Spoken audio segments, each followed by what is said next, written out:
Fala, rapaziada, ligado aqui no canal Janderfute. Um abraço para todos vocês, saudações para todos. E aí, rapaziada, vocês viram a repercussão da participação do Diego Souza, né, no programa da Sport TV aí da Globo, né, onde ele fez comentários, né, muito pertinentes. Está nascendo um novo comentarista. Vou deixar aqui após esse meu comentário inicial aqui do vídeo, e depois que acabar o meu comentário vai iniciar o vídeo aí que eu vou deixar aqui para vocês analisarem. E tem muitas situações que o Diego falou que eu já falava há um tempo e eu vou recapitular aqui para vocês, né? Lá para quem me segue lá do canal do Luiz, né, quando eu falava em algumas lives, vai lembrar. Antes, deixa o teu like aí, inscreve quem não é inscrito aqui no canal, né? Se tiver aí, ó, tua mãe aí, meu irmão, tua mãe, teu pai que não tá inscrito aí no canal, vai lá, como quem quer nada, pede o telefone emprestado, vai lá, inscreve, faz essa ajuda pro cara aqui, que encarecidamente, né, tá caminhando aqui por vocês para trazer conteúdo para quem gosta dos meus conteúdos, beleza? Cara, Diego Souza foi muito bem, velho, quando foi convidado agora. Numa mesa redonda aí que tem Caio Ribeiro, Richarlison e também o Grafite. Grafite que se enfrentou com o Diego Souza algumas vezes aqui em Pernambuco, em 2016, 2017, né? Quem lembra lá, né? Aqueles jogos ali do Brasileiro e também Copa do Nordeste, enfim. Grafite conhece, né? Conhece o Diego Souza. Mas o papo aqui é sobre o que ele falou, galera. Diego Souza foi muito cirúrgico. Vamos lá.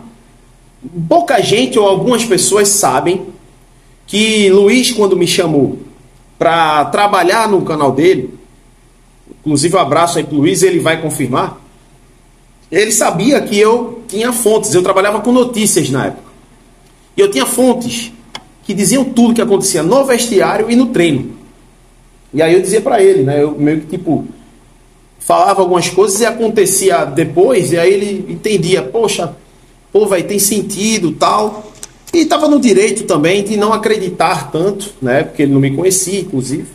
Mas ele depois passou a entender que de fato era verdade, porque eu cravava contratações, eu cravava notícias que nem a Globo tinha postado ainda, né? Vou lembrar aqui de duas, né?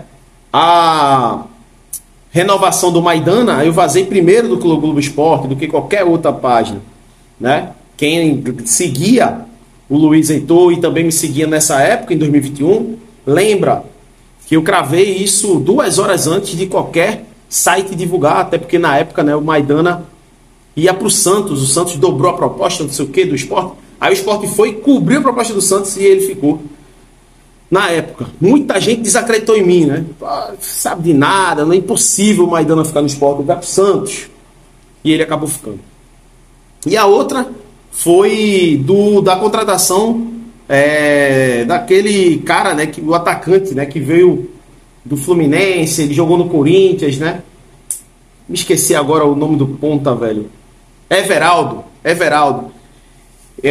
Eu falei, eu acho que 45 minutos antes, porque tipo teve uma negociação há quase um ano antes, e aí eu falei, né, cara, essa negociação fechou, o Sport um ano antes estava tendo esse bololô, né, aí deu errado, o Sport tentou buscar e não conseguiu. Aí tipo, como quem não quer nada, toco o meu telefone, a minha fonte, que olhava tudo o vestiário, e dizia, meu irmão, tô aqui, velho, no Sport, tal hora da noite, tal, meu irmão, acabei de receber a notícia, pô, até os jogadores estão surpresos, o Everaldo vai vir pro Sport. Aquele atacante, tal, do Fluminense, Corinthians, é sério, pô, vai pro Corinthians, vai pro Sport, tal, anuncia, pô, mano, tá bom, vou anunciar. Aí eu e Luiz, a gente abriu uma live, eu falei, Luiz, a gente vai abrir uma live agora pra dizer que o Everaldo vai fechar com o Sport. Cara, muita gente, mentira, você é perua, não sei o que, porque ninguém falou de nada. Só eu que falei na hora, ao vivo. Aí a galera começou a apurar, né? Jornalista e tal. E com poucos minutos, 45 minutos depois do início da live, o Globo Esporte anunciou a contratação do Everaldo. Então assim, eu trabalhava com notícias e tinha fonte de fato dentro do esporte na época, né? Era um assessor de jogadores do esporte.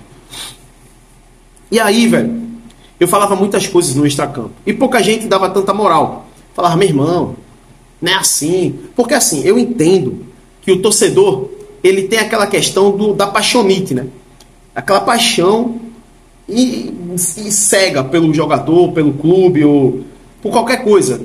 E desconsidera o extracampo, o vestiário, coisa que acontece. E eu sempre era um cara que gostava de fazer isso acontecer. Cara, a câmera não tá ajudando muito, não. Fazia isso acontecer, galera.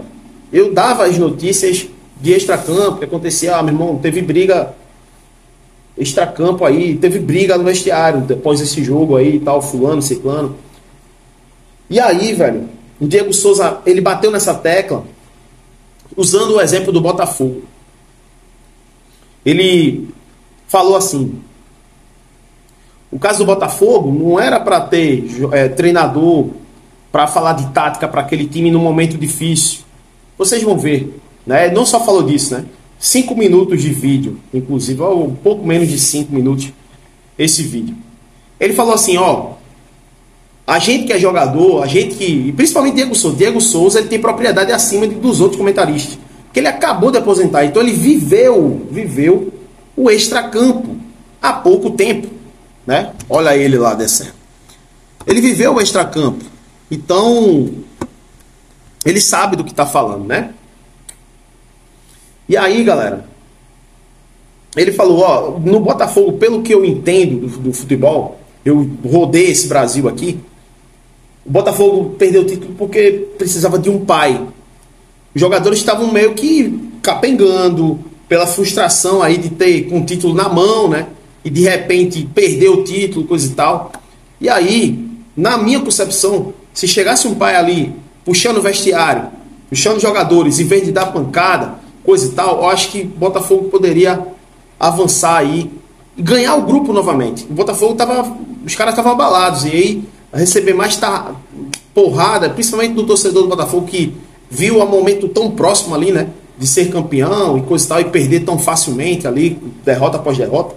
Então o Diego Souza falou muito bem isso. E ele citou o Luxemburgo. Cara, eu entendo a galera que não viveu os anos de glória do Luxemburgo.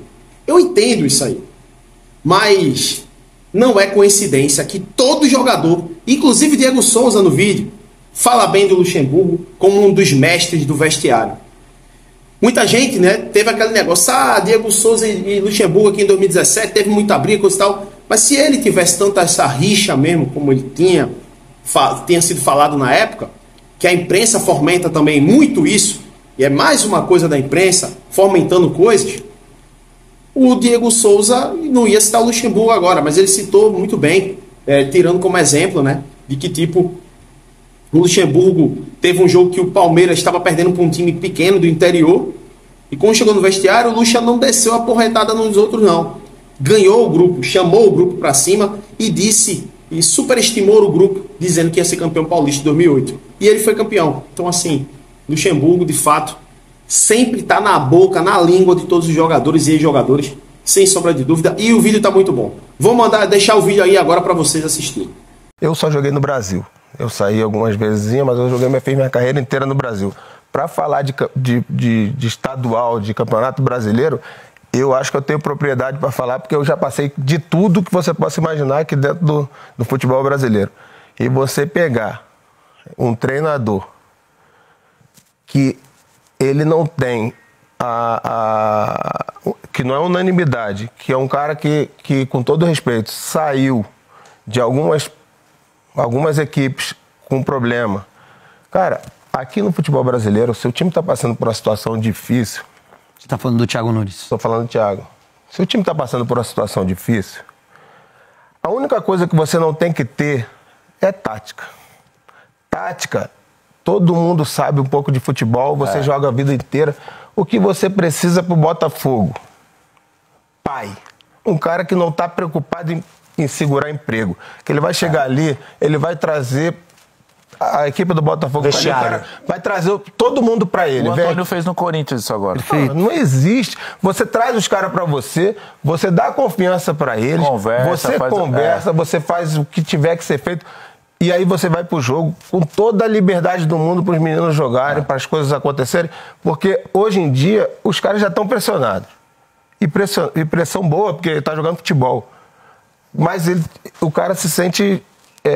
fica chateado, porque você sabe quando você perde jogo, quando você não consegue... Já entra pesado, já entra piano nas costas. Aí você pega um cara que te abraça, que traz todo mundo de volta, dá moral. Cara, as coisas vão acontecer. O que você não quer, você já tá chateado, tá puto da vida, indo pro trabalho já aquela mágoa, com aquela responsabilidade. Aí você chega lá, tática. Aí pega aqui, pressiona dali. Vídeo, flipchart, não pode coisa, pelo amor de Deus, aí você, a pressão nunca sai. Agora você chega lá, peraí, vem aqui, faz um joguinho, faz um negócio, alegria, futebol é alegria, futebol é felicidade. O cara sair da sua casa com aquela alegria de tomar um café lá, aquela resenha. Chegar mais cedo, a resenha do vestiário. Então as coisas acontecem. 80% é isso aí, 20% é o que o cara vai te ensinar, as coisas vão acontecer, tua personalidade e a sua vontade de vencer. Fora isso, Grafite, tudo é muito parecido. Verdade. Eu tô curtindo um pouquinho, eu vou pra praia, eu não tenho visto muita coisa, eu vejo meus amigos jogar e tal. Eu vi uma notícia que saiu, que ele falou que os jogadores do Botafogo estavam pedindo para ficar um pouco mais tempo fora. Uma sequência fora da equipe. Cara, eu como treinador, um jogador chegar para mim e falar que não quer jogar, ele tem que estar com a filha no hospital, a mãe dele passando mal ou problema familiar. Porque o problema é de campo.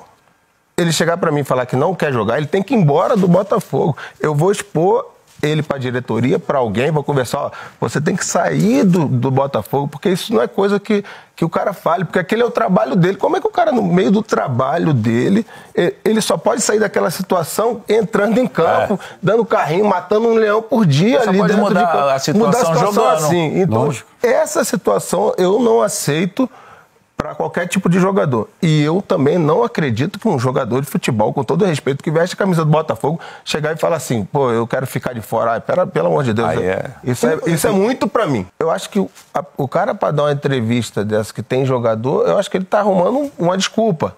Eu acho que, pode ser. Meu time não tá dando certo, também tem jogador que, peraí, Grafite, a gente que jogou bola, a gente tem que como uma desculpa, meu time não tá dando, porque tem jogador, tô botando jogador que não quer jogar, que é isso, que é aquilo. Eu vou contar uma história do Vanderlei Luxemburgo pra você aqui.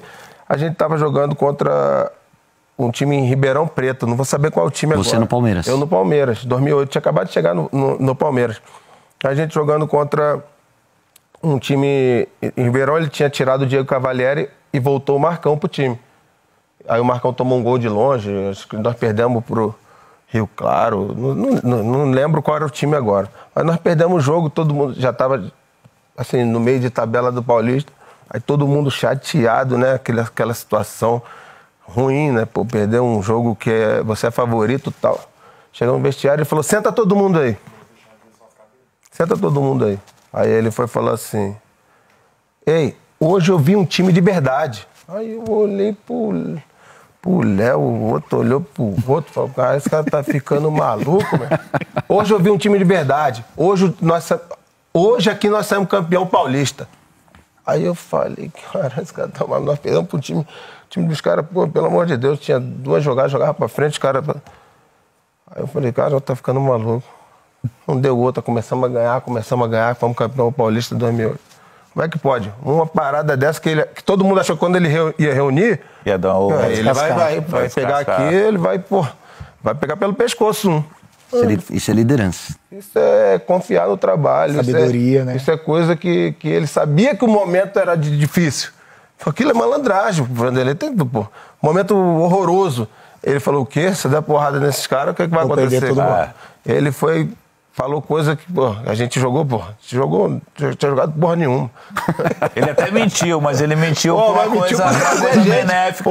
Vai lá, todo mundo voltou no ônibus já, aquela, não feliz, mas bem mais leve, bem mais tranquilo,